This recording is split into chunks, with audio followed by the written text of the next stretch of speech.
तो अब देखो सेक्शन 16 और 17 जो अपन ने नॉर्मल केस पढ़े हैं आईटीसी के, उनके बाद अपना सेक्शन स्टार्ट हो रहा है सेक्शन 18, जो अपना आएगा स्पेशल केस आएगा आईटीसी के लिए। स्पेशल केस में इसमें देखो 4 क्लोज आएंगे। 4 क्लोज कौन से आएंगे? एक तो वो क्लोज आएगा जो रजिस्टर्ड पर्सन के लिए आएगा, कंपलसरी रजिस्ट्रेशन के लिए आएगा। दूसरा आएगा ऑप्शनल रजिस्ट्रेशन के लिए आएगा, जिसको अपन बोलते हैं वॉलंटरी रजिस्ट्रेशन, अगर कोई पर्सन जो एलिजिबल ना होते हुए भी अपनी इच्छा से रजिस्ट्रेशन ले। तीसरा आएगा अपना कि कोई कंपोजिशन डीलर है, अब वो कंपोजिशन स्कीम को सीज करके रेगुलर स्कीम में आ रहा है, तो उस केस में आईटीसी का क्या प्रोविजन रहेगा। चौथा आ रहा है अपना कि कोई पर्सन है जो पहले के किस में कवर था, एग्जम्प्टेड सप्लाई करता था, लेकिन अब वो क्या कर रहा है, टैक्सेबल सप्लाई कर रहा है, तो ऐसे केस में उसको आईटीसी किस प्रकार से और कैसे मिलेगी। तो अपना सेक्शन स्टार्ट हो रहा है कौन सा, सेक्शन 18(1), सेक्शन 18 का सेक्शन 18 सबसेक्शन 1। तो 18 सबसेक्शन 1 का क्लोज 1 अपना आ रहा है, वो किसके बारे में आ रहा है, वो आ रहा है अपना कंपलसरी रजिस्ट्रेशन के लिए, कि अगर कोई पर्सन कंपलसरी रजिस्ट्रेशन करना उसको जरूरी है, मीन्स उसको रजिस्ट्रेशन करवाना अगर जरूरी हो, तो उस केस में आईटीसी का क्या प्रोविजन है। जैसे फॉर एग्जांपल आपको पता है कि जो आईटीसी है वो केवल रजिस्टर्ड पर्सन को मिलेगी, अनरजिस्टर्ड पर्सन को नहीं मिलेगी। तो जैसे फाइनेंशियल ईयर 2021 के लिए मैं जैसे फॉर एग्जांपल मैं 1 सितंबर तक क्या था, अनरजिस्टर्ड पर्सन था, लेकिन 1 सितंबर को क्या हुआ, या तो अंडर सेक्शन 22 या फिर अंडर सेक्शन 24, इन दोनों सेक्शन में कवर हो गया। या तो 22 में मेरा जो टर्नओवर है वो जो प्रेस्क्राइब लिमिट है उसको क्रॉस कर गया, या फिर जो अंडर सेक्शन 24 में जो कंपलसरी रजिस्ट्रेशन का है उस सेक्शन में मैं कवर हो गया। इट मीन्स अब मेरे को रजिस्ट्रेशन करवाना कंपलसरी हो गया। तो 1 सितंबर तक तो मैं क्या था, अनरजिस्टर्ड पर्सन था। अब 1 सितंबर को मैं क्या बन गया, एक रजिस्ट्रेशन करवाने के लिए लायबल हो गया। तो जिस दिन मैं लायबल हुआ ना, उस दिन से मेरे को क्या करना पड़ेगा, कंज्यूमर से भी मेरे को जीएसटी क्लेम करना पड़ेगा। तो अब ऐसी सिचुएशन में मेरे को आईटीसी कब तक और कहां तक कैसे मिलेगी उसके बारे में आ रहा है। तो जैसे इसका सबसे पहले एग्जांपल लेते हैं अपन, जैसे फॉर एग्जांपल यहाँ पे देखो इस लाइन के थ्रू करते हैं। जैसे फॉर एग्जांपल मैं 1 सितंबर को क्या था, 1 सितंबर को मैं रजिस्ट्रेशन के लिए लायबल हो गया, इस डेट को मैं रजिस्ट्रेशन के लिए लायबल हो गया। मैंने रजिस्ट्रेशन के लिए अप्लाई कब किया, जैसे अगर मैंने विद इन टाइम पीरियड होता है कि जिस दिन मैं लायबल हुआ उसके विद इन 30 डेज अगर रजिस्ट्रेशन के लिए एप्लीकेशन कर दिया या फिर अप्लाई कर दिया तो। दूसरा केस रहेगा इसमें कि अगर मैंने विद इन 30 डेज रजिस्ट्रेशन के लिए अप्लाई नहीं किया तो अपन देखते हैं कि अगर जैसे फॉर एग्जांपल जिस दिन मैं रजिस्ट्रेशन के लिए लायबल हुआ उस दिन मैंने रजिस्ट्रेशन के लिए अप्लाई कर दिया तो क्या इफेक्ट होगा उसका। तो जैसे मैं रजिस्ट्रेशन के लिए लायबल हुआ 1 जुलाई को मैं रजिस्ट्रेशन के लिए लायबल हुआ और 10 जुलाई को मैंने क्या कर दिया, 10 जुलाई को मैंने रजिस्ट्रेशन के लिए अप्लाई कर दिया और 15 जुलाई को मेरे को क्या हो गया, रजिस्ट्रेशन ग्रांट हो गया। ठीक है।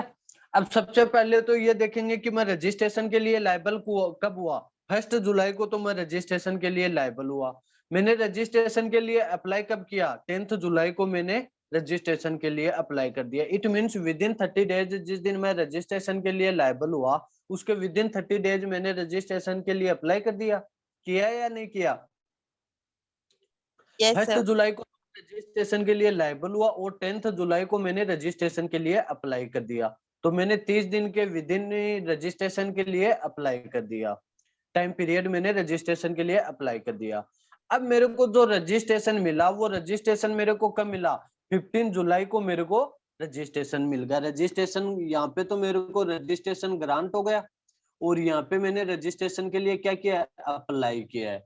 तो अब इस केस में आपको पता है कि मैं 1 जुलाई तक तो क्या था, 1 जुलाई से पहले तो मैं अनरजिस्टर्ड पर्सन था, तब तो मेरे को आईटीसी मिलती ही नहीं थी। लेकिन अब 1 जुलाई से मैं क्या हो गया, 1 जुलाई से मैं रजिस्टर्ड पर्सन हो गया। अब अगर रजिस्टर्ड पर्सन हो गया तो ऑब्वियस सी बात है मैं आईटीसी भी क्लेम करूंगा। तो अब जो वो आईटीसी है वो आईटीसी में कब तक कैसे क्लेम करूंगा उसके बारे में आ रहा है। तो इसमें अपन सेक्शन 18 का क्लोज 1 में पढ़ेंगे कि जिस दिन मैं लायबल हुआ, लायबल को कब हुआ, मैं लायबल कब हुआ, 1 जुलाई को मैं रजिस्ट्रेशन के लिए लायबल हुआ। तो जिस दिन मैं रजिस्ट्रेशन के लिए लायबल हुआ उससे एक दिन पहले, एक दिन पहले अपना कौन सा हो गया, 30th जून हो गया अपना, 30th या 31st जून हो गया अपना, यस सर। 30th जून हो गया अपना। तो 30th जून तक मेरे पास, 30th जून तक मेरे पास जितना भी रॉ मटेरियल है, रॉ मटेरियल है, वर्क इन प्रोग्रेस में जो कोई गुड्स पड़ी है, तीसरा तीसरा फिनिश गुड्स पड़ी है, अगर इस प्रकार का मेरे पास कोई स्टॉक पड़ा है, कब, जिस दिन मैं रजिस्ट्रेशन के लिए लायबल हुआ, तो उसकी मेरे को क्या मिल जाएगी, आईटीसी मिल जाएगी। आपको पता है कि रजिस्ट्रेशन के लिए लायबल होगा 1 जुलाई, तो 1 जुलाई से तो मेरे को ओबीसी आईटीसी मिल जाएगी। लेकिन अगर मैंने 1 जुलाई से पहले जो मेरे पास स्टॉक पड़ा है उस स्टॉक की मैं आईटीसी ले सकता हूँ या नहीं ले सकता, उसके बारे में आ रहा है ये। जैसे फॉर एग्जांपल 1 जुलाई से पहले मेरे पास कोई भी रॉ मटेरियल या फिर फिनिश गुड्स का कोई स्टॉक पड़ा है, तो उसके परचेज पे या फिर उसकी इनवर्ट सप्लाई करते टाइम मैंने जीएसटी पे किया होगा। तो अब अगर मैं उसका फर्दर सप्लाई कर रहा हूँ और अब मैं रजिस्टर्ड पर्सन हो गया, अब मैं कंज्यूमर से भी टैक्स चार्ज करूंगा, तो अब मैं उसकी आईटीसी ले सकता हूँ या नहीं ले सकता, उसके बारे में आ रहा है। तो सबसे पहला अपना आ रहा है कि क्लोज 1 में अपन को बताया गया कंपलसरी रजिस्ट्रेशन के बारे में, कि अगर कोई पर्सन कंपलसरी रजिस्ट्रेशन करवाता है, कंपलसरी रजिस्ट्रेशन कब करवाता है कोई पर्सन, या तो वो अंडर सेक्शन 22 में उसका जो टर्नओवर लिमिट है वो क्रॉस हो गया, जो स्पेसिफाइड लिमिट है 10, 20 और 40 लेके, अगर उस लिमिट को क्रॉस कर गया तो वो वो रजिस्ट्रेशन के लिए लायबल हो गया। दूसरा, अगर वो अंडर सेक्शन 24 में कवर हो गया, जिसमें कंपलसरी रजिस्ट्रेशन होता है कि इन इन केस में इन इन सप्लाई में हमें रजिस्ट्रेशन करवाना ही पड़ेगा। तो अगर मैं कंपलसरी रजिस्ट्रेशन करवा रहा हूँ, तो जिस दिन मैं रजिस्ट्रेशन के लिए लायबल हुआ उस डेट से एक दिन पहले, जिस दिन मैं लायबल हुआ उसके एक दिन पहले जितना भी मेरे पास स्टॉक पड़ा है, किसका स्टॉक, या तो वर्क रॉ मटेरियल का मेरे पास कोई स्टॉक पड़ा होगा, या फिर वर्क इन प्रोग्रेस जो अर्ध निर्मित गुड्स होती है उनका कोई स्टॉक पड़ा होगा, या फिर फिनिश गुड्स का कोई स्टॉक पड़ा है, तो उनपे मैंने जितना भी जीएसटी चुका है उसकी मेरे को आईटीसी मिल जाएगी। ठीक है, कुछ समझ में आया? थोड़ा देखो ये टेक्निकल पोर्शन है तो अच्छे से देखना है इसको, थोड़ा सा हार्ड भी हो सकता है ये। सबसे पहला 18(1) क्लोज अपन को क्या बता रहा है कि अगर कोई पर्सन रजिस्ट्रेशन के लिए लायबल हो जाता है, और रजिस्ट्रेशन के लिए लायबल जिस दिन होता है, अगर उस दिन से वो विद इन 30 डेज में रजिस्ट्रेशन के लिए अप्लाई कर देता है, रजिस्ट्रेशन के लिए एप्लीकेशन लगा देता है, तो जिस दिन वो रजिस्ट्रेशन के लिए लायबल हुआ ना, उसके एक दिन पहले, एक दिन पहले मीन्स मैं 1 जुलाई को रजिस्ट्रेशन के लिए लायबल हुआ तो 30th जून तक अगर मेरे पास कोई भी raw material, work in progress या फिर फिनिश गुड्स का कोई स्टॉक पड़ा है मेरे पास, तो उस स्टॉक की मैं क्या कर सकता हूँ, आईटीसी क्लेम कर सकता हूँ। ठीक है, यस सर। एक बार एग्जांपल के तौर पे बता रहा हूँ, फिर नोट्स में देखेंगे नोट्स में क्या लिखा हुआ है। ये तो अपन ने देख लिया कि अगर मैं विद इन 30 डेज रजिस्ट्रेशन के लिए अप्लाई करूं तो, ठीक है। अब अगर मैं विद इन 30 डेज रजिस्ट्रेशन के लिए अप्लाई नहीं किया मैंने, जैसे 1 जुलाई को मैं लायबल हुआ और मैंने 10th अगस्त को यहाँ पे क्या किया, रजिस्ट्रेशन के लिए अप्लाई कर दिया, यहाँ पे जुलाई की जगह 10th अगस्त को मैंने रजिस्ट्रेशन के लिए अप्लाई किया और मेरे को 15 अगस्त को क्या मिल गया, रजिस्ट्रेशन मिल गया। तो अब ऐसे केस में मैं कितनी आईटीसी क्लेम कर पाऊंगा और कहाँ तक की आईटीसी क्लेम कर पाऊंगा? तो ऐसे केस में जो मैं आईटीसी क्लेम कर पाऊंगा वो कितने, कहाँ तक क्लेम कर पाऊंगा, जिस दिन मेरे को रजिस्ट्रेशन ग्रांट हुआ। मेरे को रजिस्ट्रेशन ग्रांट कब हुआ, 15 अगस्त को मेरे को रजिस्ट्रेशन ग्रांट हुआ। तो 15 अगस्त से एक दिन पहले, एक दिन पहले मीन्स 14 अगस्त तक जितना भी मेरे पास स्टॉक पड़ा है, स्टॉक किसका, या तो रॉ मटेरियल का पड़ा है, या फिर सॉरी मेरे पास कोई भी इनपुट्स पड़ा है, किसका पड़ा है इनपुट, या तो रॉ मटेरियल का पड़ा है, या फिर WIP का पड़ा है, वर्क इन प्रोग्रेस का पड़ा है, या फिर फिनिश गुड्स का कोई इनपुट पड़ा है, तो इन पे मैंने जितना भी टैक्स चुका है उसकी मैं ITC क्लेम कर सकता हूँ। कब करूंगा, कहाँ तक के स्टॉक, कहाँ तक के इनपुट की करूंगा, जिस दिन मेरे को रजिस्ट्रेशन ग्रांट हुआ उससे एक दिन पहले के इनपुट की मैं ITC क्लेम कर पाऊंगा। बोलो कोई डाउट है तो इसमें यहाँ तक।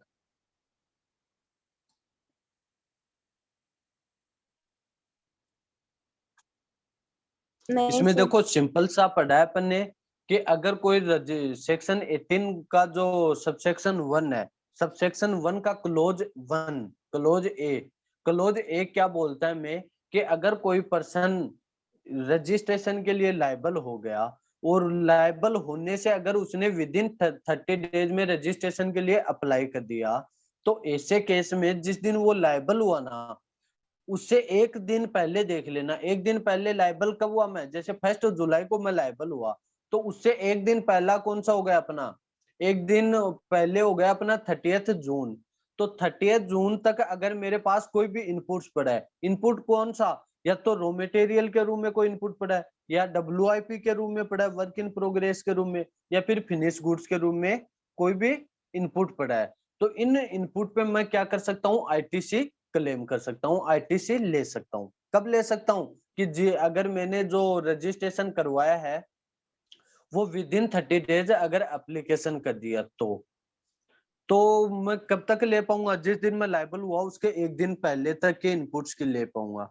दूसरा इसी में केस क्या है कि अगर मैंने विद इन 30 डेज अगर रजिस्ट्रेशन के लिए अप्लाई नहीं किया, तो जिस दिन मेरे को रजिस्ट्रेशन ग्रांट हुआ, रजिस्ट्रेशन मेरे को ग्रांट कब हुआ, 15 अगस्त को हुआ, तो 15 अगस्त से एक दिन पहले मीन्स 14 अगस्त तक जितना भी इनपुट मेरे पास पड़ा है किसके रूप में, या तो रॉ मटेरियल के रूप में पड़ा है, या वर्क इन प्रोग्रेस के रूप में पड़ा है, या फिर फिनिश गुड्स के रूप में पड़ा है।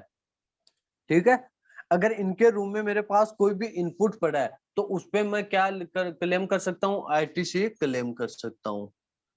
ठीक है, यस सर। कोई डाउट है तो आप पूछ सकते हो इसमें।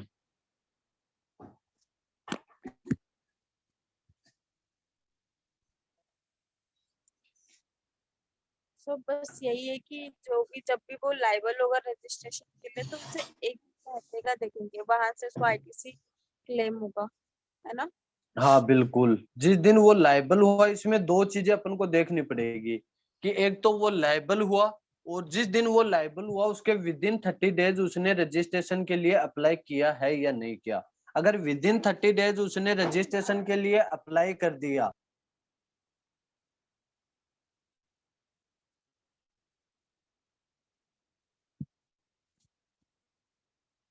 कि अगर उसने जिस दिन वो रजिस्ट्रेशन के लिए लायबल हुआ उसके अगर विद इन 30 डेज उसने रजिस्ट्रेशन के लिए अप्लाई कर दिया, तो जिस दिन वो लायबल हुआ, लायबल की डेट देख लेना कि लायबल की डेट कौन सी है, कि लायबल की डेट से एक दिन पहले उससे पीछे वाली डेट को आ जाना, उसके पीछे वाली डेट को उसके पास जितना भी इनपुट पड़ा है या तो रॉ मटेरियल के रूप में, या वर्क इन प्रोग्रेस के रूप में, या फिर फिनिश गुड्स के रूप में, इस प्रकार का अगर उसके पास कोई भी इनपुट पड़ा है तो उस पे वो ITC क्लेम कर सकता है।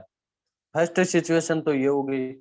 सेकेंड सिचुएशन मैंने क्या बताई कि जिस दिन वो लायबल हुआ अगर उसके विद इन 30 डेज उसने अप्लाई नहीं किया, तो अगर उसने विद इन 30 डेज रजिस्ट्रेशन के लिए अप्लाई नहीं किया, तो जिस दिन उसको रजिस्ट्रेशन ग्रांट हुआ उसके एक दिन पहले, एक दिन पहले जैसे अपन ने एग्जांपल में लिया था कि 15 अगस्त को वो उसने उसको क्या मिला, रजिस्ट्रेशन ग्रांट हो गया, रजिस्ट्रेशन ग्रांट हो गया और उसने जो अप्लाई किया वो with in time period apply नहीं किया, 30 डेज में अप्लाई नहीं किया, तो अब उसको ग्रांट कब हुआ, 15 अगस्त को हुआ, तो 15 अगस्त से एक दिन पहले मीन्स 14 अगस्त तक उसके पास जो भी इनपुट पड़ा है, कौन सा इनपुट, या तो रॉ मटेरियल का, या वर्क इन प्रोग्रेस का, या फिर फिनिश गुड्स का, जो भी उसके पास इनपुट पड़ा है उसकी वो ITC क्लेम कर सकता है। ठीक है, ओके। अब इसी के सिमिलर इसी के ओपोजिट दूसरा आएगा कि अगर कोई पर्सन वॉल्यूंटरी रजिस्ट्रेशन करवाए तो क्या इफेक्ट होगा। ऊपर तो अपन ने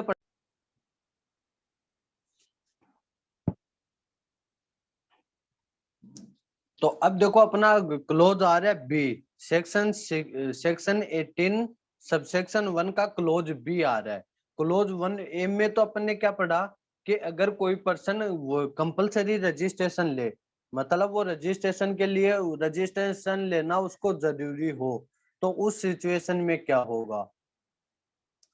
अब दूसरा क्लोज भी अपना आ रहा है वॉलंटरी रजिस्ट्रेशन के लिए, कि अगर कोई पर्सन एलिजिबल ना होते हुए भी अगर वो अपनी इच्छा से रजिस्ट्रेशन करवाना चाह रहा है, तो उस केस में उसको आईटीसी कब तक और कहां तक कैसे कितनी मिलेगी उसके बारे में आ रहा है। ठीक है,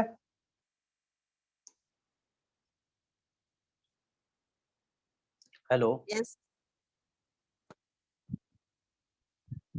तो दूसरे क्लोज में अपन को क्या बता रहा है कि अगर कोई पर्सन वॉलंटरी रजिस्ट्रेशन करवाता है तो उसको आईटीसी किस प्रकार से और कब तक की मिलेगी। ठीक है, तो उसी में भी इसमें भी देखो सेम वही प्रोसेस रहेगी, केवल डिफरेंस बिल्कुल नहीं आएगा। वहां पे तो अपन देखते थे लाइबल की डेट ऊपर वाले केस में, यहाँ पे लाइबल की डेट नहीं देखेंगे।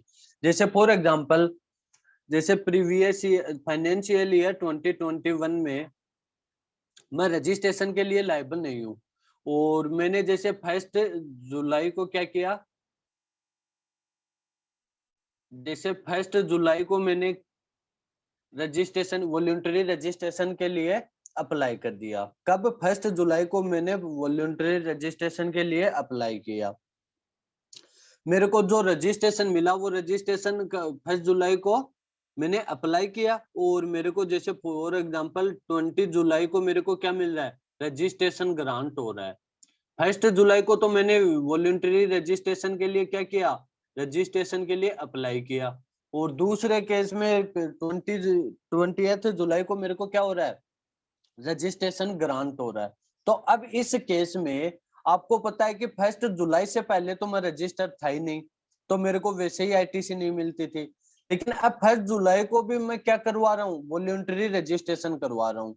तो अगर ऊपर अपन ने क्या पढ़ा था कि अगर मैं कंपलसरी रजिस्ट्रेशन करवाता तो मेरे को कब तक आईटीसी मिलती थी, कि अगर मेरा 1 जुलाई जिस दिन मैं लाइबल हुआ उससे एक दिन पहले की पहले का जितना भी मेरे पास स्टॉक पड़ा है इनपुट का किस रूम में, रॉ मटेरियल में, वर्क इन प्रोग्रेस में और फिनिश गुड्स में, तो वहां तक की मेरे को आईटीसी मिल जाती थी। लेकिन अब यहाँ पे देखो मैं कंपलसरी रजिस्ट्रेशन के लिए तो लायबल नहीं हूँ, मैं अपनी इच्छा से रजिस्ट्रेशन करवा रहा हूँ। तो अब इस केस में मेरे को आईटीसी कहाँ तक मिलेगी और कैसे मिलेगी। तो ऐसे केस में देखो मेरे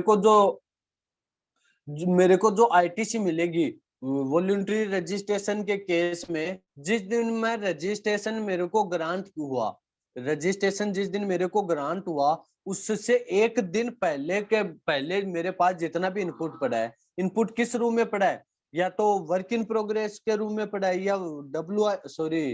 या तो रॉ मटेरियल के रूम में पड़ा है, या फिर डब्ल्यूआईपी के रूम में पड़ा है, या फिर फिनिश गुड्स के रूम में पड़ा है। इस 20 जुलाई से एक दिन पहले कब, 19 जुलाई तक मेरे पास या तो रॉ मटेरियल का, या डब्ल्यूआईपी का, या फिर फिनिश गुड्स का क्या पड़ा है, मेरे पास कोई भी इनपुट पड़ा है, तो उस इनपुट पे मेरे को क्या मिल जाएगी, आईटीसी मिल जाएगी। लेकिन कब तक का होना चाहिए, वो 19 जुलाई तक का होना चाहिए। उसके बाद का तो अलग प्रोविजन हो जाएगा, रजिस्ट्रेशन करवा लिया तो ऑब्वियस सी बात है मेरे को वैसे ही आईटीसी मिल जाएगी। लेकिन उससे पहले 19 जुलाई से पहले मेरे पास कोई इनपुट पड़ा है, या तो रॉ मटेरियल का, या डब्ल्यूआईपी का, या फिनिश गुड्स का, उस टाइम पीरियड में मैं क्या था, अनरजिस्टर्ड था, तो उसकी भी मेरे को आईटीसी मिल जाएगी। लेकिन वो कब मिलेगी, जिस दिन मेरे को रजिस्ट्रेशन ग्रांट हुआ उससे एक दिन पहले के इनपुट की मिलेगी। ऊपर तो हमने क्या पढ़ा था कि जिस दिन मैं लायबल हुआ उससे एक दिन पहले, यहाँ पे लायबल नहीं, यहाँ पे देखेंगे एक तो कि मैंने अप्लाई कब किया, अप्लाई किया मैंने 1 जुलाई को, और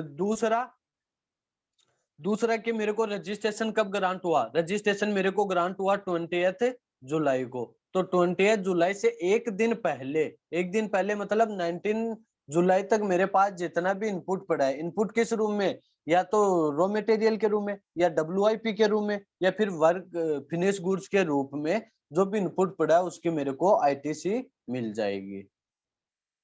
ठीक है, यहाँ तक इन दोनों में कोई डाउट है तो आप पूछ सकते हो।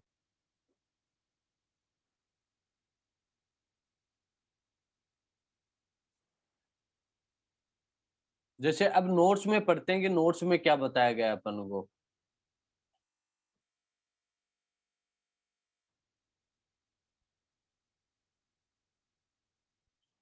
सबसे पहला आया, देखो हेडिंग पढ़ो सेक्शन का, entitlement of ITC at the time of registration, या फिर वॉलंटरी रजिस्ट्रेशन, या फिर switching to regular tax paying status और coming into tax paying status. तो इस केस में जो सेक्शन बताया गया है अपन को 18 का सबसेक्शन 1 और 2, उसमें साथ में इंक्लूड है रूल 40। तो इसमें अपन को ITC किस प्रकार से मिलती है वो अपन ने देखा है। तो सबसे पहले बता रखा है कि अपन को person eligible to take a credit, eligible कौन रहेगा ITC के लिए। तो यहाँ पे ये जो नंबर 1 लिखा हुआ है इसकी हेडिंग अपन बना सकते हैं कंपलसरी रजिस्ट्रेशन। ठीक है, तो एलिजिबल कौन हो गया, कंपलसरी रजिस्ट्रेशन हो गया इसमें, कि अगर कोई पर्सन को कंपलसरी रजिस्ट्रेशन करवाना है तो वो आ जाएगा सबसेक्शन 1 में। ठीक है, सबसेक्शन 1 का क्लोज 1 में। तो आई एलिजिबल कौन हो गया, person who has applied for registration, वो पर्सन जिसने 30 डेज में रजिस्ट्रेशन के लिए अप्लाई कर दिया। 30 डेज कहाँ से, जिस दिन वो रजिस्ट्रेशन के लिए लायबल हुआ उसके विद इन 30 डेज में अगर उसने रजिस्ट्रेशन के लिए अप्लाई कर दिया तो वो पर्सन इसमें कवर हो जाएगा। ठीक है, 30 डेज में किसको अप्लाई करना पड़ेगा, जिसको कंपलसरी रजिस्ट्रेशन करवाना है उसको। ठीक है, अब उसको जो ITC मिलेगी वो किस पर मिलेगी, ITC के बारे में बता रखा है कि ITC किस पर मिलेगी और कितनी मिलेगी, कहां तक की ITC मिलेगी उसको। तो ये बता रहा है कि इनपुट हेल्ड इन स्टॉक, या तो स्टॉक के रूम में जितना भी इनपुट पड़ा उसके पास, स्टॉक के रूम में इनपुट पड़ा है, या फिर कैपिटल गुड्स। तो अपन ने सेक्शन 1 का क्लोज A और B है, उसमें अपन को देखो कैपिटल गुड्स पे अपन को ITC नहीं मिलती, लेकिन जो क्लोज C और D आएगा उसमें अपन को कैपिटल गुड्स की भी ITC मिलेगी। तो अब देखो किस पे कैसे क्या बता रहा है, इनपुट हेल्ड इन स्टॉक, जो भी स्टॉक के रूम में इनपुट पड़े हैं, and input content in semi finished goods, semi finished goods को अपन बोल सकते हैं WIP, वर्क इन प्रोग्रेस में है, या फिर कोई रॉ मटेरियल में, या फिर फिनिश गुड्स के रूम में जो भी मेरे पास स्टॉक पड़ा है उस स्टॉक की मेरे को ITC मिल जाएगी। एज ऑन, कब तक का वो स्टॉक होना चाहिए, जो भी स्टॉक मेरे पास फिनिश गुड्स का WIP का रॉ मटेरियल का पड़ा है वो कब तक का स्टॉक होना चाहिए, किस डेट तक मेरे को ITC मिलेगी।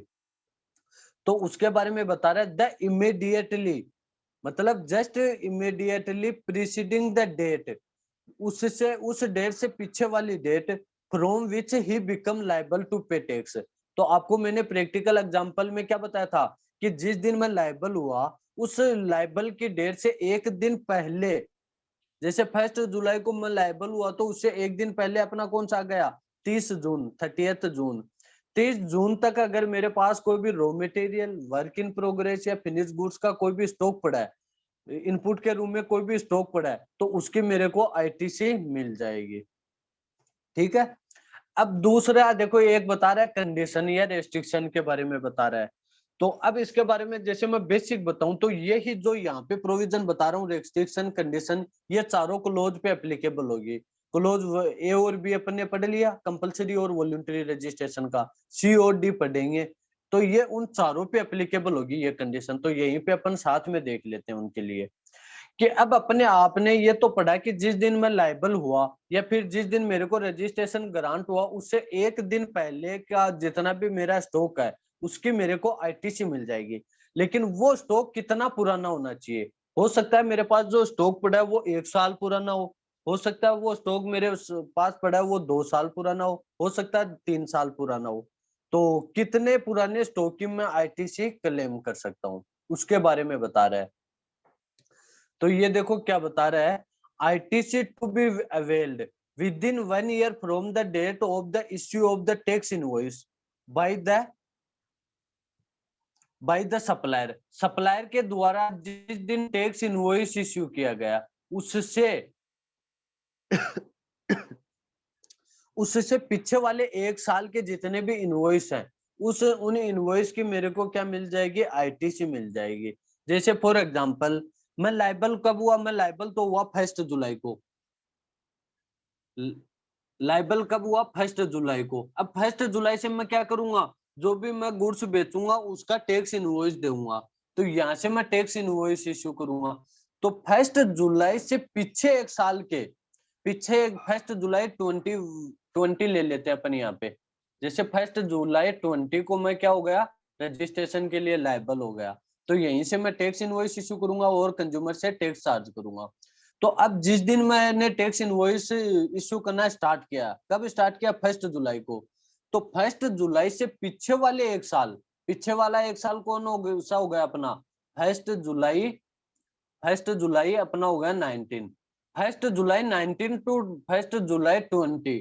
इस एक साल के बीच में मैंने कोई भी स्टॉक खरीदा है, या तो रॉ मटेरियल का या WIP का या फिनिश गुड्स का, इस एक साल में मैंने मेरे पास जितने भी इनवॉइस हैं किसके, स्टॉक के, उन इनवॉइस की मैं आईटीसी क्लेम कर सकता हूँ। इट मीन्स मैं कितना पुराना स्टॉक की आईटीसी क्लेम कर सकता हूँ, जिस दिन मैं लायबल हुआ या जिस दिन मैं टैक्स इनवॉइस इश्यू करने जा रहा हूँ उससे पीछे वाले एक साल के स्टॉक की मैं आईटीसी क्लेम कर सकता हूँ। मतलब एक साल का यहाँ पे टाइम पीरियड बता दिया। अगर मेरे पास कोई फॉर एग्जांपल 2 साल पुराना कोई इनवॉइस है तो उसपे मैं क्या आईटीसी क्लेम कर सकता हूँ। जैसे इसका दूसरा एग्जांपल लेते हैं अपन, ये डेट याद रखना, 1 जुलाई को मैं लायबल हुआ, तो 1 जुलाई को लायबल हुआ तो 1 जुलाई 19 टू 1 जुलाई 20 तक के इनवॉइस की मैं क्या कर सकता हूँ, आईटीसी क्लेम कर सकता हूँ। जैसे अब फॉर एग्जांपल एक तो मेरे पास जो इनवॉइस पड़ा है वो इनवॉइस अब 1 अक्टूबर 19 का है।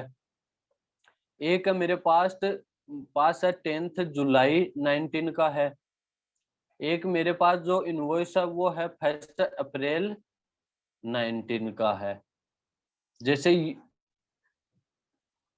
जैसे ये फर्स्ट वाला इनवॉइस है, इसमें तो मेरा टैक्स है कितना, जैसे टैक्स ही ले लेते हैं अपन डायरेक्ट, इसमें तो मेरा टैक्स है 5000 का इस इनवॉइस में तो, और इस इनवॉइस में मेरा 10,000 का, इस इनवॉइस में है मेरा 15,000 का।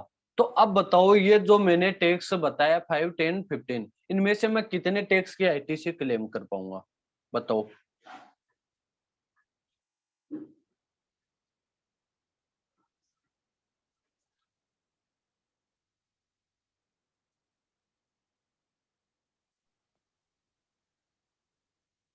तो बताओ, मैंने अभी बताया कि पीछे वाले एक साल के इनवॉइस के हम आईटीसी ले सकते हैं, तो इनमें से कितनी आईटीसी मिलेगी, कितने टैक्स की मेरे को क्रेडिट मिलेगी वो बताओ। जैसे मैं लायबल कब हुआ था, 1 जुलाई को लायबल हुआ था, तो 1 जुलाई से एक दिन पहले के स्टॉक की आईटीसी हमें मिलती थी 30 जून तक के स्टॉक की। लेकिन वो 30 जून के पास अपने पास स्टॉक पड़ा है, वो कितना पुराना होना चाहिए, वो एक साल पुराना ही होना चाहिए।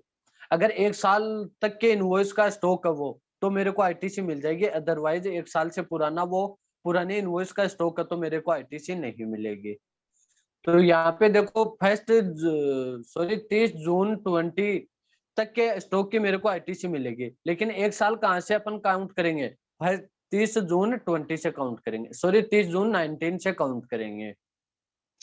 30 जून 19 टू 30 जून 20 तक का जितना भी मेरे पास स्टॉक पड़ा है उसकी मैं क्रेडिट ले सकता हूँ। तो फर्स्ट केस में अपन को बताया 1 अक्टूबर 19 का है, तो ये तो देखो इस टाइम पीरियड के विद इन आ रहा है, तो इसकी तो मैं आईटीसी ले सकता हूँ। जो ये अपना 1 अक्टूबर 19 आ रहा है तो ये तो अपना विद इन टाइम पीरियड आ रहा है, तो इसकी तो मैं आईटीसी ले सकता हूँ। सेकेंड वाला अपना आ रहा है 10th अप्रैल है या फिर 10th अक्टूबर है,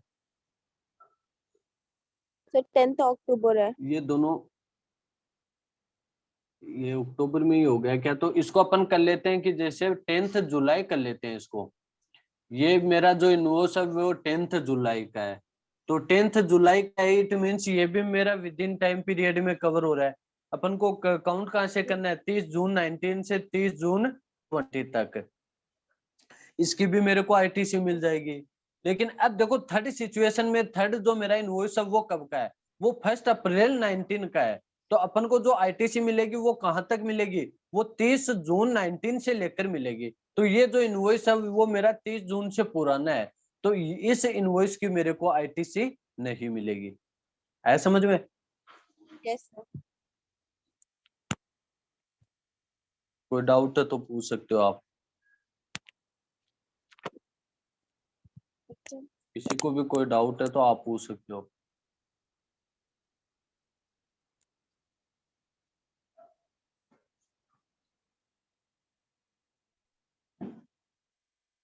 सर बस ये जो चीज है ये हम 1 ईयर से मतलब बस अगर विद इन द 1 ईयर होगा तभी हम ले सकते हैं, अदरवाइज नहीं ले तभी सकते अगर आईटीसी 1 ईयर से मिलेगी। ज्यादा पुराना होगा अगर तो। जो मेरा इनवॉइस है वो अगर 1 साल पुराना है तो ये आईटीसी मिलेगी, अगर 1 साल से ज्यादा पुराना इनवॉइस है तो मेरे को आईटीसी नहीं मिलेगी।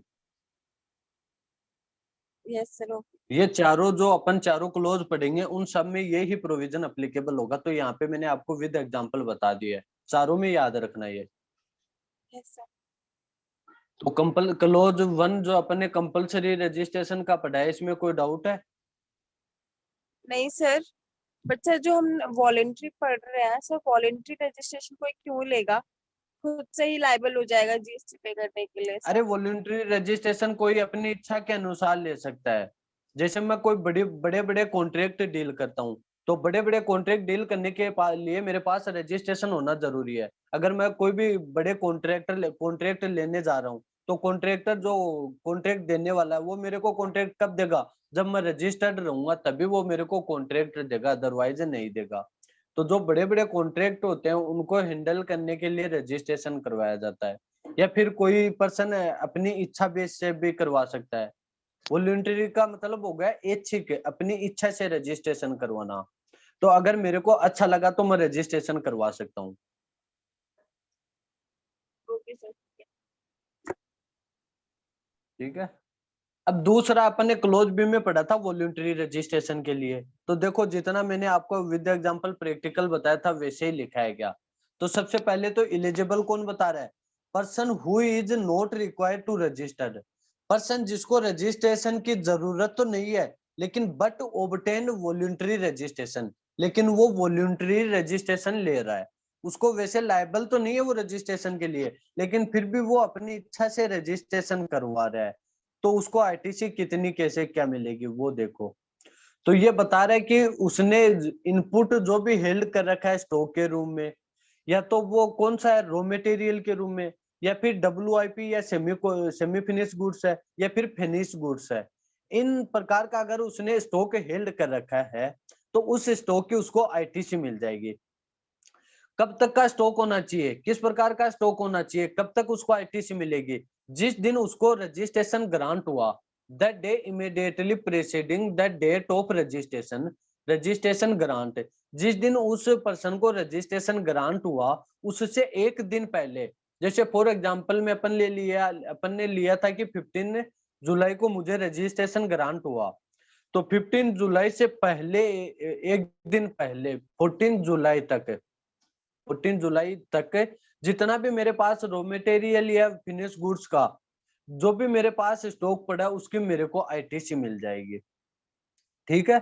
उसके बाद अपन ने रेस्ट्रिक्शन पढ़ा था, रेस्ट्रिक्शन जो क्लोज एम में पढ़ा था 1 ईयर वाला, वो ही सेम यहाँ पे कॉपी हो जाएगा, इसलिए यहाँ पे देखो लिखा नहीं है। जो 1 ईयर का पढ़ा था ना वही यहाँ पे कॉपी हो जाएगा। तो उसका भी एक एग्जांपल बताऊं तो जैसे मेरे को आईटीसी कहाँ तक के स्टॉक की मिलेगी, जो अब मैं जब मेरे को रजिस्ट्रेशन ग्रांट हुआ, रजिस्ट्रेशन मेरे को 15 जुलाई को ग्रांट हुआ, तो 15 जुलाई से एक दिन पहले 14 जुलाई, 14 जुलाई 20 से लेकर 14 जुलाई 19 तक के बीच का अगर मेरे पास कोई भी इनवॉइस है, किसका इनवॉइस, स्टॉक का इनवॉइस, या तो रॉ मटेरियल का कोई इनवॉइस है, या फिर फिनिश गुड्स का, या फिर डब्ल्यूआईपी का कोई इनवॉइस है, तो उस इनवॉइस की मेरे को क्रेडिट मिल जाएगी। ठीक ओके है। सर। Yes sir. अब उसके बाद अपना आ रहा है क्लोज सीओडी। क्लोज COD किसका आ रहा है वो देखो। क्लोज सी जो है वो आ रहा है अपना कि अगर कोई रजिस्टर्ड पर्सन जो कंपोजिशन डीलर के रूम में है, कंपोजिशन स्कीम जिसने ओप्ट कर रखी है, अब वो कंपोजिशन स्कीम को सीज कर रहा है और रेगुलर स्कीम में आ रहा है, मींस कंपोजिशन स्कीम को छोड़कर वो अब रेगुलर स्कीम में आ रहा है। इसके बारे में तो पढ़ेंगे अपन क्लोज सी में। और क्लोज डी में अपन पढ़ेंगे कि अगर कोई पर्सन है जो एग्जम्प्ट सप्लाई करता है, लेकिन अब वो क्या कर रहा है, उसके एग्जम्प्ट सप्लाई क्या होगी, टैक्सेबल सप्लाई बन गई। एग्जम्प्ट सप्लाई जो पहले तो गवर्नमेंट ने नोटिफिकेशन के थ्रू उसकी सप्लाई को एग्जम्प्ट कर रखा था, अब नोटिफिकेशन इश्यू करके उसी की सप्लाई को क्या कर दिया, टैक्सेबल सप्लाई कर दिया। तो वो अपन पढ़ेंगे क्लोज डी में पढ़ेंगे। तो सबसे पहला अपना क्लोज आ रहा है सी क्लोज किसका आ रहा है,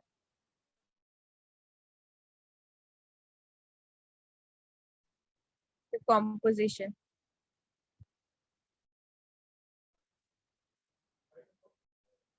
तो अपन किसके बारे में पढ़ रहे हैं कि अगर कोई रजिस्टर्ड पर्सन है जिसने कंपोजिशन स्कीम ले रखी है, अब वो कंपोजिशन स्कीम को क्या कर रहा है, विड्रॉ कर रहा है और रेगुलर स्कीम में आ रहा है, तो उसको किस प्रकार से ITC कैसे मिलेगी उसके बारे में देख रहे हैं। तो ऊपर अपन ने दो क्लोज में क्या पढ़ा था, ऊपर दो क्लोज में अपन ने पढ़ा था कि जो भी उसके पास रजिस्टर्ड पर्सन के पास इनपुट रहेगा, इनपुट किसका, इनपुट में अपन ने देखा था या तो रॉ मटेरियल का उसके पास स्टॉक पड़ा है, दूसरा उसके पास जो स्टॉक पड़ा है वो किसका पड़ा है, WIP का पड़ा है, वर्क इन प्रोग्रेस या सेमी क्वालिफाइड गुड्स भी बोल सकते हैं अपन को, इसको सेमी फिनिश गुड्स भी बोल सकते हैं। तीसरा है अपना फिनिश गुड्स। फिनिश,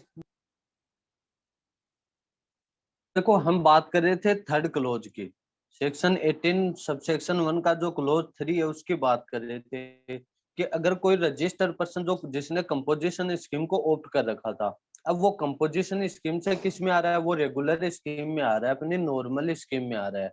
तो जिस दिन वो नॉर्मल स्कीम में आएगा ना, उससे एक दिन पहले, जैसे फॉर एग्जाम्पल मैं 20 अक्टूबर को नॉर्मल स्कीम में आया, तो 20 अक्टूबर से पहले एक दिन पहले 19 अक्टूबर तक मेरे बिजनेस में जितना भी raw material, work in progress, finished goods and, देखो ऊपर वाले दो क्लोज में तो अपन ने तीन ये ही पढ़े थे, यहाँ पे एक और इंक्लूड हो जाएगा, एक और कौन इंक्लूड हो जाएगा, कैपिटल गुड्स इंक्लूड हो जाएगा। अगर इन चार प्रकार का मेरे पास कोई स्टॉक पड़ा है तो इसकी मेरे को ITC मिल जाएगी, रॉ मटेरियल की मिल जाएगी, WIP की मिल जाएगी, फिनिश गुड्स की मिल जाएगी और कैपिटल गुड्स की मिल जाएगी। लेकिन कैपिटल गुड्स की जो भी मेरे को ITC मिलेगी वो किस प्रकार से मिलेगी, वो रिडक्शन बेस पे मिलेगी। रिडक्शन बेस पे मतलब जितना मैंने कैपिटल गुड्स का यूज कंपोजिशन स्कीम के टाइम पीरियड में कर लिया था ना, उतने टाइम पीरियड के ITC मेरे को कम करनी पड़ेगी और जो बाकी की रहेगी वो मैं क्लेम कर सकता हूँ। तो जो ITC मिलेगी वो कब तक की मिलेगी, जिस दिन मैं नॉर्मल स्कीम में आ रहा हूँ उससे एक दिन पहले के स्टॉक की मिलेगी। जैसे 19 अक्टूबर तक के स्टॉक की मेरे को ITC मिल जाएगी। किस किस की मिलेगी, रॉ मटेरियल की मिलेगी, WIP की मिलेगी, फिनिश गुड्स की मिलेगी और कैपिटल गुड्स की मिलेगी। ठीक है। अब जैसे फॉर एग्जांपल, अब उन तीन में तो आपको कोई डाउट नहीं रहेगा इनमें तो। अब कैपिटल गुड्स में अपन को रिडक्शन किस प्रकार से करना है उसके बारे में सुनना। कैपिटल गुड्स में अपन को रिडक्शन करना है कि जितनी वो कंपोजिशन टाइम पीरियड में मैंने यूज में लिया ना, तो अपना पर क्वार्टर का हम 5% कम कर देंगे उसमें, कि कंपोजिशन स्कीम के टाइम में मैंने कितने क्वार्टर उस गुड्स को, उस कैपिटल एसेट्स को या फिर कैपिटल गुड्स को यूज किया है। तो जितने पीरियड भी यूज किया उसको अपन किस में कन्वर्ट कर लेंगे, क्वार्टर में कन्वर्ट कर लेंगे। जितने भी क्वार्टर मैंने यूज किया है उन क्वार्टर में 5% पर क्वार्टर का हम कम कर देंगे। 5% पर क्वार्टर का कम कैसे करेंगे, जैसे फॉर एग्जांपल मैंने कोई कैपिटल गुड्स खरीदी थी फर्स्ट फेब 20 को खरीदी थी, फर्स्ट फेब 20 को, जिसपे अप्रोक्स मैंने जैसे अपन ने 1 लाख रुपए का GST चुकाया था, उस पे 1 लाख रुपए का GST चुका था। अब मैं क्या कर रहा हूँ, 20 अक्टूबर को मैं किस में आ रहा हूँ, 20 अक्टूबर को मैं आ रहा हूँ किसमें, नॉर्मल स्कीम में, नॉर्मल स्कीम में आ रहा हूँ। तो अब अपन को 5% का रिडक्शन करना है, वो किस प्रकार से करना है, अपन को देखना है कि जिस दिन वो मैंने खरीदी वहां से लेकर जिस दिन मैं और उसमें नॉर्मल स्कीम में आ रहा हूँ वहां तक कितने क्वार्टर मैंने उसका यूज कर लिया। तो यहाँ पे देखो कितना क्वार्टर यूज कर लिया, एक तो जैन फेब मार्च, एक तो क्वार्टर ये यूज कर लिया, पार्ट ऑफ मंथ को भी अपन को क्वार्टर ही मानना है यहाँ पे। ठीक है, फर्स्ट क्वार्टर तो अपन ने यूज कर लिया जैन फेब और मार्च का, दूसरा क्वार्टर यूज कर लिया अपन ने मार्च के बाद में अप्रैल मई जून का, तीसरा क्वार्टर अपन ने यूज कर लिया किसका, जून के बाद जुलाई अगस्त सितंबर का, चौथा क्वार्टर अपन ने कौन सा यूज कर लिया, अक्टूबर नवंबर दिसंबर वाला भी कर लिया। तीन क्वार्टर तो हमारे कंप्लीट हो रहे हैं और चौथा क्वार्टर किस में आ रहा है, अपना पार्ट में आ रहा है, तो पार्ट को भी हम क्या मानेंगे, एक क्वार्टर मानेंगे। तो मैंने क्या बताया कि पर क्वार्टर का हमें 5% रिडक्शन करना है। तो 5% अगर पर क्वार्टर का करेंगे तो अपने क्वार्टर कितने हो गए, 4 हो गए, 4 अपने क्वार्टर हो गए, तो कितना कम होगा, टोटल अपन को 20% आईटीसी कम कर देना है। अब मेरी आईटीसी है तो कितनी, मैंने टैक्स कितना चुकाया था, 1 लाख रुपए चुकाया था। अब उसमें से 20% अपन कम कर देंगे और 80% की मुझे आईटीसी अलाउ होगी, 80% की आईटीसी ही मैं क्लेम कर पाऊंगा। तो 20% अपन कम कर देंगे, 20,000 कम कर देंगे, और 80% अपना कितना हो गया, 80,000 की मुझे आईटीसी मिल जाएगी। ठीक है, अच्छा अच्छा, अगर हम फर्स्ट फैब से देखें और 20 सितंबर तक देखें तो नहीं तब तक फर्स्ट से फेब से नहीं देखना है, अपन को क्वार्टर देखना है, क्वार्टर अपना जैन से स्टार्ट होता है। ओके सर, बट अगर कोई भी, दिसंबर तक तो हाँ 3 ही क्वार्टर होगा ना। 3 क्वार्टर कहाँ पे हुए, जैन फेब मार्च एक क्वार्टर। ठीक है, सर जनवरी, जैन फेब मार्च 1 क्वार्टर, अप्रैल मई हाँ जून क्वार्टर, 2, जुलाई और सितंबर 3 3 क्वार्टर। क्वार्टर, और अक्टूबर, अक्टूबर में नॉर्मल स्कीम में आया हूँ, इट मीन्स वो पार्ट ऑफ क्वार्टर है, तो पार्ट ऑफ क्वार्टर को भी अपन पूरा क्वार्टर कंसिडर करेंगे। 4 क्वार्टर ओके सर, हुए या नहीं हुए। इससे हो गए। तो अब मैंने क्या बताया कि पर क्वार्टर का हमें 5% रिडक्शन करना है। तो पर क्वार्टर का अपन 5% रिडक्शन करेंगे तो 4 क्वार्टर का कितना रिडक्शन हो जाएगा, 20% रिडक्शन हो जाएगा। अब मेरे को आईटीसी मैंने टैक्स कितना चुकाया था, 1 लाख रुपए का चुकाया था, उसमें मेरे को 20% का रिडक्शन करना है, तो मेरे को आईटीसी कितनी मिलेगी, 80% की मिलेगी। तो 1 लाख का 80% कितना होता है, 80,000, तो 80,000 को मेरे को आईटीसी अलाउ हो जाएगी। बोलो कोई डाउट है तो।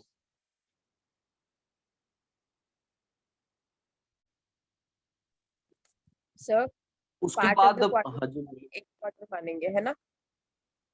हाँ पार्ट ऑफ क्वार्टर को अपन एक भी दिन आ गया तो उसको अपन पूरा क्वार्टर ही मानेंगे। ओके सर, ठीक है। उसके बाद देखो अपना आ रहा है फोर्थ क्लोज। फोर्थ क्लोज में क्या, जैसे थर्ड क्लोज को पढ़ो, अब नोट्स में क्या बताया, रजिस्टर्ड पर्सन हु सीज, कोई रजिस्टर्ड पर्सन है जो सीज हो गया, किस में सीज हो गया, कंपोजिशन टैक्स स्कीम या फिर कंपोजिशन स्कीम से सीज हो गया, और वो किस में आ गया, रेगुलर स्कीम में आ गया। अब अगर रेगुलर स्कीम में आ गया तो उसको आईटीसी किसकी मिलेगी, तो आईटीसी किसकी बता रहा है, इनपुट हेल्ड इन स्टॉक, जितना भी इनपुट उसके पास स्टॉक में पड़ा है, किसका इनपुट, या तो सेमी फिनिश गुड्स का जिसको अपन बोलते हैं WIP, दूसरा आ गया अपना फिनिश गुड्स का आ गया, तीसरा आ गया अपना रॉ मटेरियल का आ गया। लेकिन यहाँ पे चौथा क्या आ रहा है, वो देखो एंड लगा हुआ है यहाँ पे, ये देखो यहाँ पे क्या लगा हुआ है, एंड कैपिटल गुड्स। अब कैपिटल गुड्स होते क्या है वो आपको लास्ट में बताऊंगा, लेकिन अपन को यहाँ पे इतना ही ध्यान रखना है कि कैपिटल की भी हमें आईटीसी मिल जाएगी। ओके सर, ठीक है। तो इन चारों की हमें आईटीसी मिल जाएगी। अब वो आईटीसी कहां तक की मिलेगी, द डे इमीडिएटली, वो पिछला दिन, the date from which he become liable to pay tax under regular scheme, जिस दिन मैं रेगुलर स्कीम में टैक्स पे करने के लिए लायबल हुआ उससे एक दिन पहले का जो भी मेरे पास स्टॉक पड़ा है उसकी मेरे को आईटीसी मिल जाएगी। बोलो कोई डाउट है तो। नहीं सर। ठीक है, अब यस लास्ट सर। में क्या बता रखा है कि जो आईटीसी वो कितने स्टॉक की मिलेगी और कैसे मिलेगी, वो मैंने आपको चारों क्लोज जो है उनका एक साथ में बताया था कि जिस दिन मैं आईटीसी के लिए एलिजिबल हुआ उससे पिछले एक साल के जितने भी मेरे पास इनवॉइस हैं उन्हीं की मैं आईटीसी क्लेम कर सकता हूँ। एक साल से पुराना अगर मेरे पास कोई इनवॉइस है तो उसकी मेरे को आईटीसी नहीं मिलेगी। जिसका एग्जांपल बताया था कि मैंने जैसे फॉर एग्जांपल मैं 19 अक्टूबर को आईटीसी के लिए एलिजिबल हुआ या फिर रेगुलर स्कीम में आया, तो 19 अक्टूबर 20 से लेकर 19 अक्टूबर 19 इन एक ईयर के बीच में अगर मेरे पास कोई भी इनवॉइस है, किसका इनवॉइस है, या तो रॉ मटेरियल का या डब्ल्यूआईपी का या फिनिश गुड्स का या फिर कैपिटल गुड्स का, तो उन इनवॉइस की मेरे को आईटीसी अलाउ हो जाएगी। कोई इनवॉइस मेरा 19 अक्टूबर 19 से पहले का है तो उसकी मेरे को आईटीसी नहीं मिलेगी। दूसरी चीज इसमें क्या आ रही है, ITC claimed shall be verify with the corresponding detail furnished by the corresponding supplier. जो भी सप्लायर रहेगा उसके द्वारा जो भी आईटीसी क्लेम की जा रही है वो वेरीफाइड आईटीसी होनी चाहिए। ठीक है। उसके बाद अपना बता रहा है कि ITC on capital goods will be reduce. जो कैपिटल गुड्स पे आईटीसी मिलेगी वो रिड्यूस होगी। कैसे रिड्यूस होगी, बाई 5% पर क्वार्टर, 5% पर क्वार्टर से वो रिड्यूस होगी।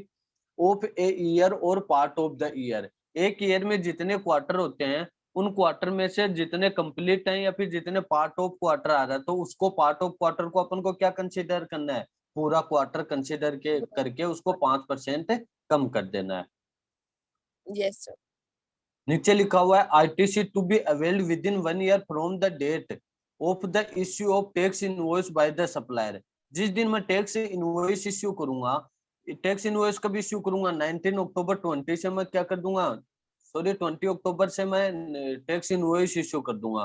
तो 20 अक्टूबर से एक दिन पहले 19 अक्टूबर से पिछले एक साल के जितने भी मेरे पास इनवॉइस हैं उसकी मेरे को आईटीसी अलाउ हो जाएगी। ओके सर, ठीक है। उसके बाद आ रहा है अपना फोर्थ क्लोज। फोर्थ क्लोज अपन को क्या बता रहा है कि कोई रजिस्टर जिसकी जो पहले किसकी सप्लाई करता था, एग्जम्प्ट सप्लाई करता था, एग्जम्प्ट गुड्स की सप्लाई करता था। अब वो एग्जम्प्ट सप्लाई उसकी क्या हो गई, टैक्सेबल सप्लाई हो गई।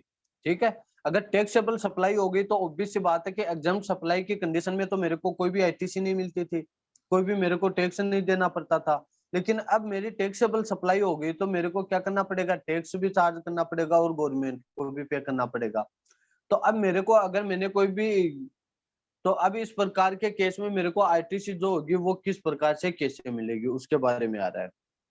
क्लोज आ रहा है अपना डी सबसेक्शन 1 का। तो इसमें देखो क्या बताया है कि registered person whose exempt supply become taxable supply. कोई रजिस्टर्ड पर्सन है जिसकी एग्जाम सप्लाई क्या होगी, टैक्सेबल सप्लाई होगी। तो अब उसको किसकी आईटीसी मिलेगी, जो अपन ने क्लोज सी में पढ़ा था उसी की सप्लाई, उसी की आईटीसी इसको यहाँ पे मिलेगी। मतलब कैपिटल गुड्स की भी यहाँ पे आईटीसी उसको मिल जाएगी। तो क्या बता रखा है देखो, इनपुट हेल्ड इन स्टॉक, कोई भी इनपुट जो स्टॉक के रूप में पड़ा है, किस रूम में पड़ा है, या तो सेमी फिनिश गुड्स में पड़ा है या फिनिश गुड्स में पड़ा है या रॉ मटेरियल के रूम में पड़ा है, रॉ मटेरियल के रूम में पड़ा है। तो अगर इस प्रकार का स्टॉक मेरे पास पड़ा है एंड कैपिटल गुड्स के रूम में मेरे पास कोई स्टॉक पड़ा है, तो इस प्रकार के स्टॉक की मेरे को क्या मिल जाएगी, आईटीसी मिल जाएगी। एक्सक्लूसिवली क्या, जिसका यूज किस में किया जा रहा है, एग्जाम्प्ट सप्लाई में जिसका यूज मैं कर रहा था उसकी मेरे को आईटीसी अब अलाउ हो जाएगी। वो आईटीसी कब तक और कहां तक की अलाउ होगी, द डे इमीडिएटली प्रीसीडिंग, वो पिछला दिन, the date from which such supply become taxable supply. जिस दिन मेरी जो एग्जाम सप्लाई है वो एग्जाम सप्लाई क्या हो गई, टैक्सेबल सप्लाई। जैसे फॉर एग्जांपल 10 अक्टूबर को मेरी एग्जाम सप्लाई क्या हो गई, टैक्सेबल सप्लाई होगी। तो 9 अक्टूबर तक जितना भी मेरे पास रॉ मटेरियल पड़ा है, डब्ल्यूआईपी पड़ा है, फिनिश गुड्स पड़ा है या कैपिटल गुड्स पड़ी है, उनकी मेरे को आईटीसी मिल जाएगी। अब वो मिलेगी कैसे, जो अपन ने क्लोज सिम में पढ़ा था ना वही same as a copy paste हो जाएगा यहाँ पे। किस प्रकार से, अगर कोई कैपिटल गुड्स है तो उस पे 5% पर क्वार्टर का हमें कम कर देना है, और जो नॉर्मल अपना डब्ल्यूआईपी और फिनिश गुड्स है उसकी हमें पूरी आईटीसी मिल जाएगी। लेकिन वो कितना पुराना होना चाहिए, तो 1 ईयर पुराना स्टॉक होना चाहिए। Yes sir. बोलो इनमें कोई भी डाउट है तो चारों क्लोज में। सर मतलब ऊपर के जो दो क्लॉज है उनका सेम तरीका है आईटीसी क्लेम और करने का। हाँ, और नीचे वाले दो का सेम तरीका है। ऊपर वाले दो में तो कैपिटल गुड्स पे आईटीसी नहीं मिलती थी, और नीचे वाले दो में कैपिटल गुड्स पे भी आईटीसी मिलती है। कैपिटल गुड्स यस पे आईटीसी किस प्रकार से मिलेगी? हमें 5% पर क्वार्टर का कम कर देना है। जितना क्वार्टर हमने उस कैपिटल गुड्स को यूज कर लिया, उतने टाइम पीरियड का पर क्वार्टर का 5% कम कर देना है। और सर, कोई इसके डाउट? एक एग्जांपल कराओ सर, ये इलस्ट्रेशन करते हैं। हाँ, ये करते हैं, एग्जाम्पल करते हैं। जैसे एग्जाम्पल पहला आ रहा है अपना, कौन सा आ रहा है कि मिस्टर बी है become liable to pay tax on 1 अगस्त। वो टैक्स पे करने के लिए लाइबल कब हुआ? 1 अगस्त को वो लाइबल हो गया टैक्स पे करने के लिए। इट मीन्स वो 1 अगस्त को रजिस्ट्रेशन के लिए लाइबल हो गया। एंड हैज ओब्टेन्ड रजिस्ट्रेशन, और उसको रजिस्ट्रेशन कब मिला? 17 अगस्त को मिला।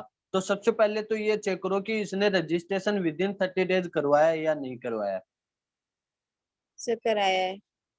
करवाया, तो इस केस में इसको आईटीसी कहाँ तक मिलेगी? जिस दिन ये रजिस्ट्रेशन के लिए लायबल हुआ उससे एक दिन पहले। एक दिन पहला यस कौन सा हो गया? रजिस्ट्रेशन के लिए लायबल हुआ 1 अगस्त। 1 अगस्त से जुलाई। पहले वाला दिन कौन सा है? सर जुलाई। 31 जुलाई हो गया। तो 31 जुलाई तक की इसको आईटीसी मिल जाएगी। तो अब इसका देखो यस क्या पूछा अपन ने। तो इसने पूछा कि आईटीसी कब तक और कैसे मिलेगी। तो he will hence entitle to ITC. तो उसको आईटीसी मिलेगी, वो कब तक की मिलेगी? 31 जुलाई तक को मिलेगी। 31 जुलाई तक की मिलेगी। किसकी मिलेगी? या तो रॉ मटेरियल जो उसके पास पड़ा है, फिनिश गुड जो उसके पास पड़ी है, और जो डब्ल्यूआईपी उसके पास पड़ा है। इन तीनों चीज की यस। उसको आईटीसी मिल जाएगी। लेकिन आगे बता रखा है एक्सेप्ट ऑन कैपिटल गुड्स। तो ये ऑलरेडी मैंने आपको बताया कि कैपिटल गुड्स की आईटीसी उसको नहीं मिलेगी। दूसरा केस, दूसरा केस मैंने इसी में आपको बताया था कि अगर उसने विद इन 30 डेज रजिस्ट्रेशन नहीं करवाया तो अपन को कहाँ तक की मिलेगी। तो मैंने आपको बताया था कि अगर विद इन 30 डेज रजिस्ट्रेशन नहीं करवाया तो जिस दिन उसको रजिस्ट्रेशन ग्रांट हुआ, जैसे वो लाइबल तो हुआ 1 अगस्त को, और उसने रजिस्ट्रेशन कब करवाया? 10 अक्टूबर को करवाया। इट मीन्स आफ्टर 30 डेज करवाया, और उसको 20 अक्टूबर को क्या मिल गया? रजिस्ट्रेशन ग्रांट हो गया। तो जिस दिन उसको रजिस्ट्रेशन ग्रांट हुआ उससे एक दिन पहले, 20 अक्टूबर से एक दिन पहला कौन सा होगा? 19 अक्टूबर। 19 अक्टूबर तक की उसको आईटीसी मिल जाएगी। सर ये जैसे लिखा है इसको देखो। हाँ जी। जैसे सर जैसे इस क्वेश्चन में 17 अगस्त को इसको रजिस्ट्रेशन मिला है, तो सर हम्म 16 अगस्त तक का फिर इसको आईटीसी मिलेगा अगर वो विद इन 30 डेज में नहीं करता तो। विद इन 30 डेज में अगर वो रजिस्ट्रेशन के लिए अप्लाई नहीं करता है, तो अप्लाई नहीं करता तो जिस दिन उसको रजिस्ट्रेशन मिलेगा, रजिस्ट्रेशन कब मिला? जैसे 1 अगस्त को तो लाइबल हुआ, 1 अगस्त से 30 दिन काउंट करो, अपना 30 अगस्त हो गया। अगर उसने 30 अगस्त तक क्या नहीं करवाया? रजिस्ट्रेशन नहीं करवाया, उसके बाद उसने रजिस्ट्रेशन करवाया, जैसे 10 अगस्त को सॉरी 10 अक्टूबर को उसने रजिस्ट्रेशन करवाया, तो 10 अक्टूबर से एक दिन पहले का स्टॉक देख लो उसके पास। 9। Yes sir okay. 9 अक्टूबर तक की उसको आईटीसी मिल जाएगी। अब देखो इसी में आगे क्या लिखा है। इट मस्ट बी नोटेड, ये नोट किया जा सकता है that if the application is not made with in 30 days. अगर रजिस्ट्रेशन के लिए एप्लीकेशन 30 दिन में नहीं किया, रजिस्ट्रेशन के लिए अप्लाई नहीं किया उसने, then he will be able claim ITC effective the date of grant of such registration. तो ऐसी सिचुएशन में जिस दिन उसको रजिस्ट्रेशन ग्रांट हुआ, वहां उससे एक दिन पहले की उसको आईटीसी मिल जाएगी। ये तो अपना देखो क्लोज ए और बी दोनों कवर हो गए। अब एक एग्जांपल आ रहा है, वो अपना आ रहा है बी क्लोज का। बी क्लोज का आ रहा है। बी क्लोज में देखो अपन को क्या बता रहा है, कौन से क्लोज का? 1 सितंबर टू 19 सितंबर। ये भी अपना बी क्लोज का आ रहा है, वॉल्यूंटरी रजिस्ट्रेशन का। वॉल्यूंटरी रजिस्ट्रेशन में अपन ने क्या पढ़ा था कि जिस दिन उसको रजिस्ट्रेशन ग्रांट होता है उससे एक दिन पहले की आईटीसी मिलेगी। तो जैसे क्या बता रखा है कि मिस्टर जेड है, मिस्टर जेड ने वॉलंटरी रजिस्ट्रेशन के लिए अप्लाई किया, कब किया? 1 सितंबर को किया, और उसको रजिस्ट्रेशन कब मिला? 19 सितंबर को मिला। तो इसको बताओ कि आईटीसी कब तक की मिलेगी? 8 सितंबर। 8 सितंबर तक की इसको आईटीसी मिल जाएगी। किसकी मिलेगी? रॉ मटेरियल की, डब्ल्यूआईपी की और फिनिश गुड्स की मिल जाएगी। कैपिटल गुड्स की इसको आईटीसी नहीं मिलेगी। यही देखो आंसर में लिखा हुआ है। हाँ सर। उसके बाद आ रहा है अपना कौन सा इलस्ट्रेशन आ रहा है अपना थर्ड। थर्ड में देखो क्या बता रहा है, ये सी और डी दोनों क्लोज को कवर कर रहा है। इसमें देखो क्या बताया कि मिस्टर सी है जिसने एक कैपिटल एसेट्स को अक्वायर किया था। कब अक्वायर किया था? 1 अप्रैल 17 को अक्वायर किया था उसने। और यूज कर रहा है वो किस में यूज कर रहा है? उस कैपिटल गुड्स का एग्जम्प्ट सप्लाई में यूज कर रहा है।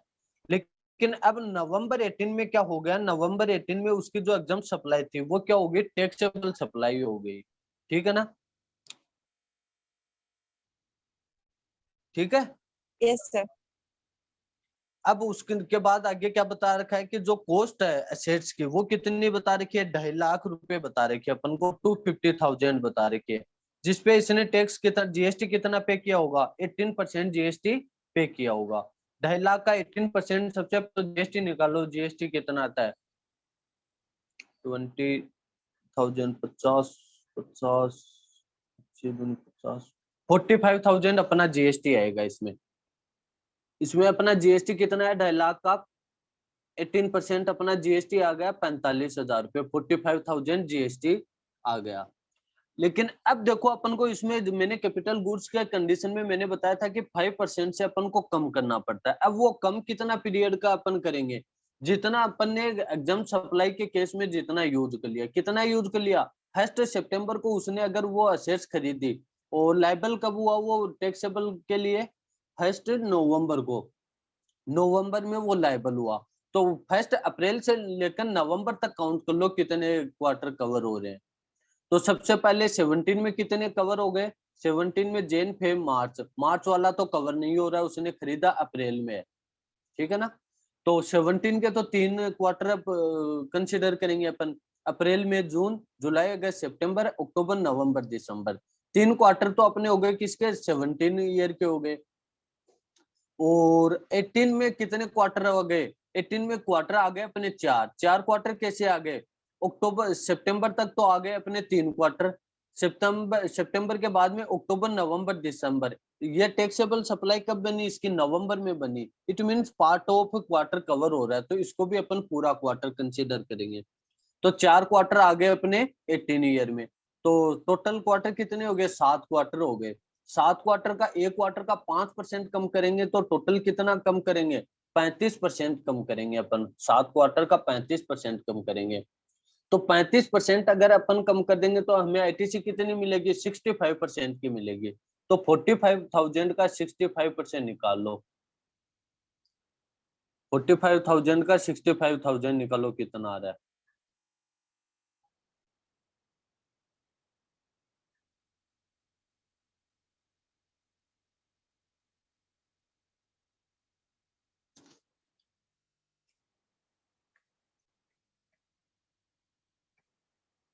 अपना यार 29,250 इतने है ना? 29,250। यस सर, यही है यही है। तो 29,250 की हमें क्या मिल जाएगी? आईटीसी मिल जाएगी। अब देखो आंसर में क्या बताया। आंसर में बताया है कि hence the ITC applicable in 250,000 पे आईटीसी कितना, सॉरी टैक्स कितना लगा? तो 45,000 लगा। तो 45,000 में से हमें आईटीसी मिलेगी। Now number of quarter. अब क्वार्टर को अपन डिटरमाइन करते हैं, कंप्यूट करते हैं कि क्वार्टर कितने बने। तो क्वार्टर कहाँ से कम काउंट करेंगे अपन? अप्रैल 17 से लेकर नवंबर 18 तक अपन काउंट करेंगे। तो यहाँ तक कितने क्वार्टर आ रहे हैं अपने? 7 क्वार्टर आ रहे हैं। तो 7 क्वार्टर में एक क्वार्टर का 5% कम करेंगे तो टोटल कितना कम हो जाएगा? 35% कम हो जाएगा। अगर 35% देखो यहाँ पे ये बता रखा, टोटल आईटीसी तो कितनी है उसकी? 45,000 की है। उसमें से लेस कर देना 7 क्वार्टर का। 7 क्वार्टर का 35% अगर अपन लेस करेंगे तो आएगा अपना 15,750। 15,750 हमें 35% कम कर देना है। अब कम करने के बाद जो 65,000 आया है अपना, कितना है? 29,250। उसके हमें आईटीसी अलाउ हो जाएगी। बोलो कोई ओके सर। डाउट है तो इसमें? सर नहीं, क्लियर है। चारों क्लोज क्लियर है। हाँ सर। तो ये तो देखो अपना सेक्शन था, वो था सेक्शन 18 सबसेक्शन 1। सबसेक्शन 1 के 4 क्लोज थे। अब जो सबसेक्शन आ रहा है अपना 2, सबसेक्शन 2 ऑलरेडी अपन ने पढ़ लिया। सबसेक्शन 2 कौन सा होता है? सबसेक्शन 2 अपने तो ये पढ़ा था ना, स्टार्टिंग में मैंने बताया था 1 ईयर का। यहाँ पे देखो ये जो बताया ना मैंने 1 ईयर का, कि 1 ईयर के जो इनवॉइस हैं यहाँ पे, ये हो गया अपना 18 क्लोज, 18 सबसेक्शन 2। ये होता है अपना सबसेक्शन 2। पिछले 1 साल के जितने भी अपने पास इनवॉइस हैं, उन इनवॉइस की हमें क्या मिलेगी? आईटीसी मिल जाएगी। ये हो गया अपना सबसेक्शन 2। Okay sir. उसके बाद आ रही है अपनी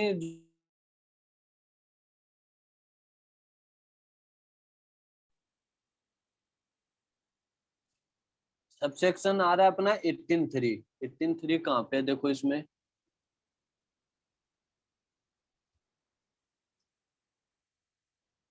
18(3) आगे दिया हुआ है क्या?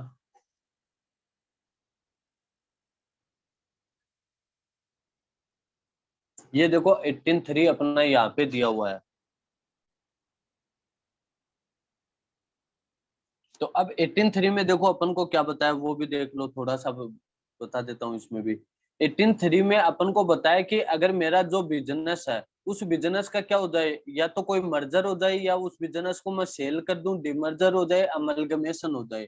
अगर इस प्रकार की एक्टिविटी हो जाए मेरे बिजनेस के साथ, तो मेरे बिजनेस में जो भी मेरी आईटीसी पड़ी थी, उस आईटीसी का क्या होगा, उसके बारे में आ रहा है अपना, कि transfer of ITC on account of change in constitution of registered person.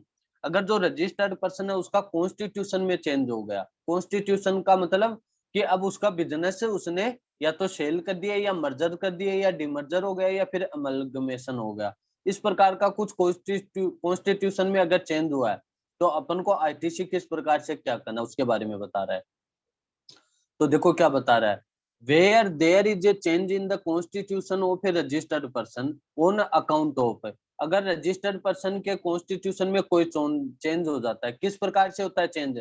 या तो सेल के रूप में हो जाता है, या मर्जर के रूप में, या डिमर्जर, या अमलगमेशन, या फिर लीज के रूप में, या फिर ट्रांसफर हो जाता है किसका? बिजनेस का। ठीक है।